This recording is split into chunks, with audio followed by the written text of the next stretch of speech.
ఈరాన్ని ఉద్దేశించి ఈ ప్రపంచ నాయకులంతా ఒక ప్రశ్న అడిగారు. ఇప్పుడు ఈ యుద్ధము మీకు అమెరికా ఇజ్రాయెల్ మధ్య కదా, మరి మీరు గల్ఫ్ దేశాలను ఎందుకు టార్గెట్ చేస్తున్నారు? వాళ్ళు చేసిన పాపము ఏమిటి? ఇది అడిగినప్పుడు ఈరాన్ యొక్క సుప్రీం లీడర్ ఒకే ఒక జవాబు చెప్పాడు. అనేమంటాడు అంటే, మేము అమెరికా దాకా వెళ్ళలేము కదా. అంటే ఈరాన్ రాజధాని తెహ్రాన్, ఇక్కడి నుంచి అమెరికా రాజధాని వాషింగ్టన్, వైట్ హౌస్ని పెట్టుకోండి. మీకు 10,200 కిలోమీటర్ల దూరం అండి. సో ఖచ్చితంగా ఈరాన్ అక్కడ దాకా వెళ్ళి అమెరికాపై దాడులు చెయ్యలేరు. ఇదే కదా వాళ్ళ ధైర్యం. ఇదేదో అమెరికాను కాపాడేయాలని అమెరికా అధ్యక్షుడు అనుకోడండి, తనను తాను కాపాడుకోవడానికి. ఇప్పుడు రేపు రియల్గా దాడులు జరిగాయి అనుకోండి, వీళ్ళు ఏం చేస్తారు, ఒక విమానం వేసుకొని ఎక్కడికో వెళ్ళిపోతారు, ఒక బంకర్ దాకా వెళ్ళిపోతారు. ముందు తమని తాము కాపాడుకుంటారు. అమెరికా ప్రజలు ఏమైపోయారనేది అనవసరం.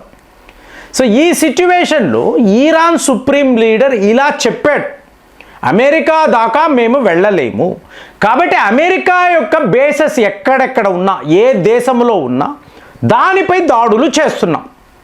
సో ఇందులో Saudi Arabia, United Arab Emirates, Qatar వీళ్ళందరూ ఉన్నారు.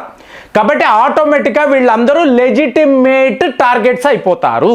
అందుకే ఇది జరిగింది. ముందే చెప్పాం, ఇది ఇప్పుడు చేయడం కాదండి. ఎవరైతే అమెరికాకు ఆశ్రయం ఇస్తారో వాళ్ళ మీద మా దాడులు ఉంటాయని ముందే చెప్పాము, అదే చేస్తున్నాము. ఇదే గ్లోబల్ క్రైసిస్ ఫ్రెండ్స్. ఈ సిచ్యువేషన్ ఇంతకు ముందు మనం బతికుండగా చూసి ఉండము, ఇప్పుడు చూడబోతున్నాం. కానీ ఇప్పుడు చూడండి, బార్క్స్డేల్ ఎయిర్ బేస్ అని అంటారండి, లూజియానా అనబడే ప్రాంతంలో ఉంటుంది. అలాగే మీకు వైట్ మ్యాన్ ఎయిర్ బేస్ అని చెప్పేసి ముసూరి ఇక్కడ ఉంటుంది. ఈ రెండు ఏంటండి, ఇక్కడ ఏం జరిగింది అంటే, అమెరికా వాడు కలలో కూడా ఊహించని ఒక వ్యవహారము మొన్న జరిగింది. మొన్న అనకూడదు, మార్చి 9వ తారీఖు నుంచి మార్చి 15 వరకు ఈ విచిత్రాన్ని అమెరికాకు సంబంధించిన ఎయిర్ ఫోర్స్ వాళ్ళు చూశారు. అంటే అమెరికా ఎయిర్ పవర్ అనేది ఫెయిల్ అయిపోతుందని అనడానికి ఇది మాట్లాడుతున్నా. సూపర్ పవర్, సుప్రీం పవర్ మా వద్ద ఉండే యుద్ధ విమానాలు, ఓడలు ప్రపంచంలో ఎవరి వద్ద ఉండవు. వీఆర్ ద నంబర్ 1 వాళ్ళు చెప్పుకున్నారు కదా. మరి ఇప్పుడు ఏం జరిగిందో చూడండి. 15 అన్ఆథరైజ్డ్ డ్రోన్స్ అండి.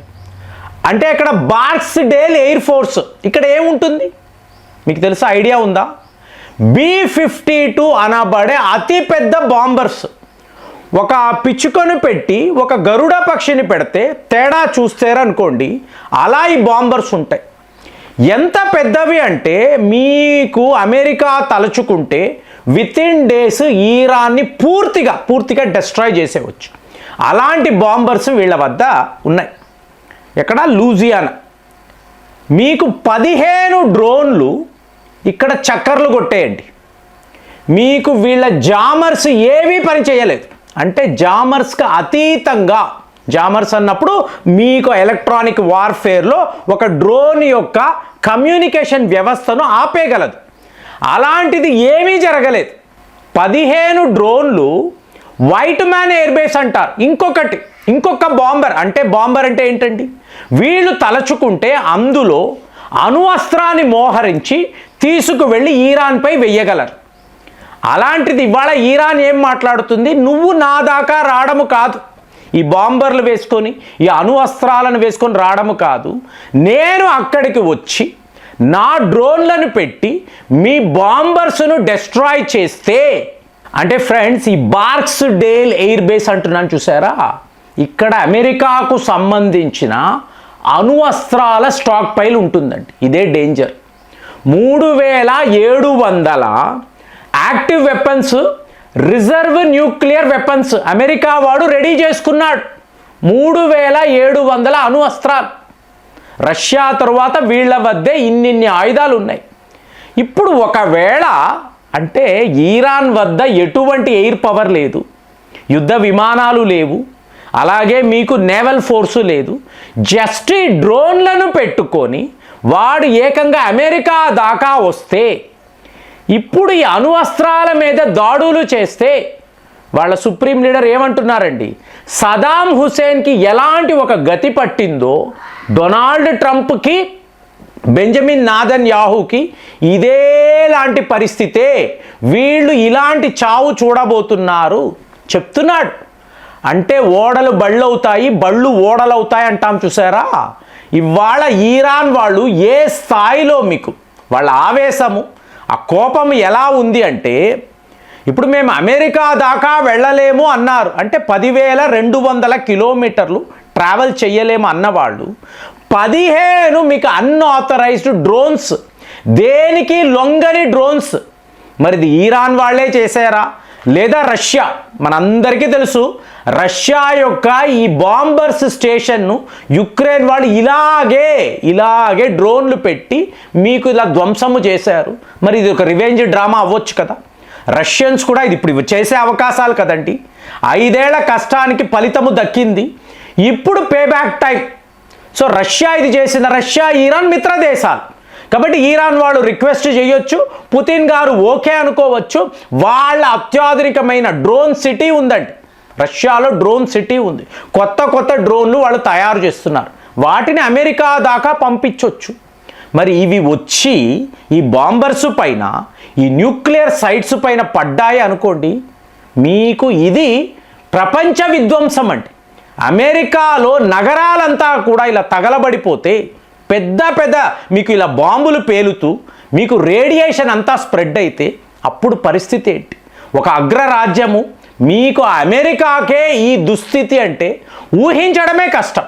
ఇప్పుడు ఇది మీరు చూసారనుకోండి, మినార్ట్ ఎయిర్ ఫోర్స్ బేస్ అంటారు, అలాగే వారన్ ఎయిర్ ఫోర్స్ బేస్. ఇక్కడంతా ఏమిటి, మీకు ఎగ్జాక్ట్లీ అమెరికాకు సంబంధించిన అణువస్త్రాలు ఉంటాయి. ఎలాగైతే కిరాణా హిల్స్ మీద మనం దాడులు చేసామో, పొరపాటుగా మీకు ఆ న్యూక్లియర్ అస్త్రాల మీద వెళ్ళి పడి అవి పేలి ఉంటే ఆ రేడియేషన్ని ప్రపంచం తట్టుకోగలదా? సరిగ్గా ఇవాళ అమెరికా అలాంటి ఒక సిచ్యువేషన్లో, అంటే మేము దూరంగా సేఫ్గా ఉన్నాము, మా ఓడలు వచ్చి ఏ దేశాన్ని అనుకుంటే ఆ దేశం మీద దాడులు చేయగలరని వీళ్ళు అనుకున్నారు. ఆ భ్రమ, ఆ అరగెన్స్, వాళ్ళు అదే అంటున్నారు, నీ పవర్ వేరు, అరగెన్స్ వేరు. నువ్వు ఒక పవర్ఫుల్ కంట్రీగా ఉండొచ్చు, కానీ అరగెంట్గా ఉండకూడదు.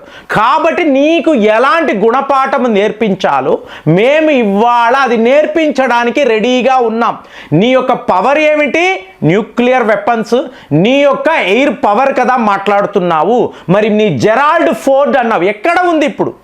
మీకు గ్రీస్ వైపు వెళ్ళిపోయింది కదా, పారిపోయారు కదా, తగలబడిపోయింది కదా. దాని ధర ఎంత? 13 బిలియన్ అమెరికన్ డాలర్స్ అండి. వరల్డ్లో ద బిగ్గెస్ట్ మీకు నేవల్ వెసల్, అది ఒక నగరము అది. మరి దాని మీద మరి ఏమైంది? మేము దాడులు చేసాము అనడం లేదు, నీకు నువ్వే తగలబెట్టేసుకున్నావు కదా, పారిపోయావు కదా. నెక్స్ట్ నీ యుఎస్ఎస్ ఇబ్రహాం లింకన్కి కూడా ఇదే పరిస్థితి.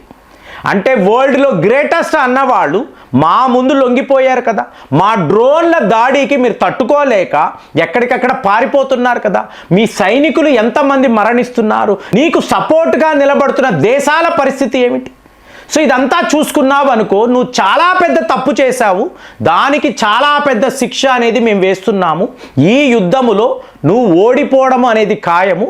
కుదిరితే నీ న్యూక్లియర్ వెపన్స్ని కాపాడుకో.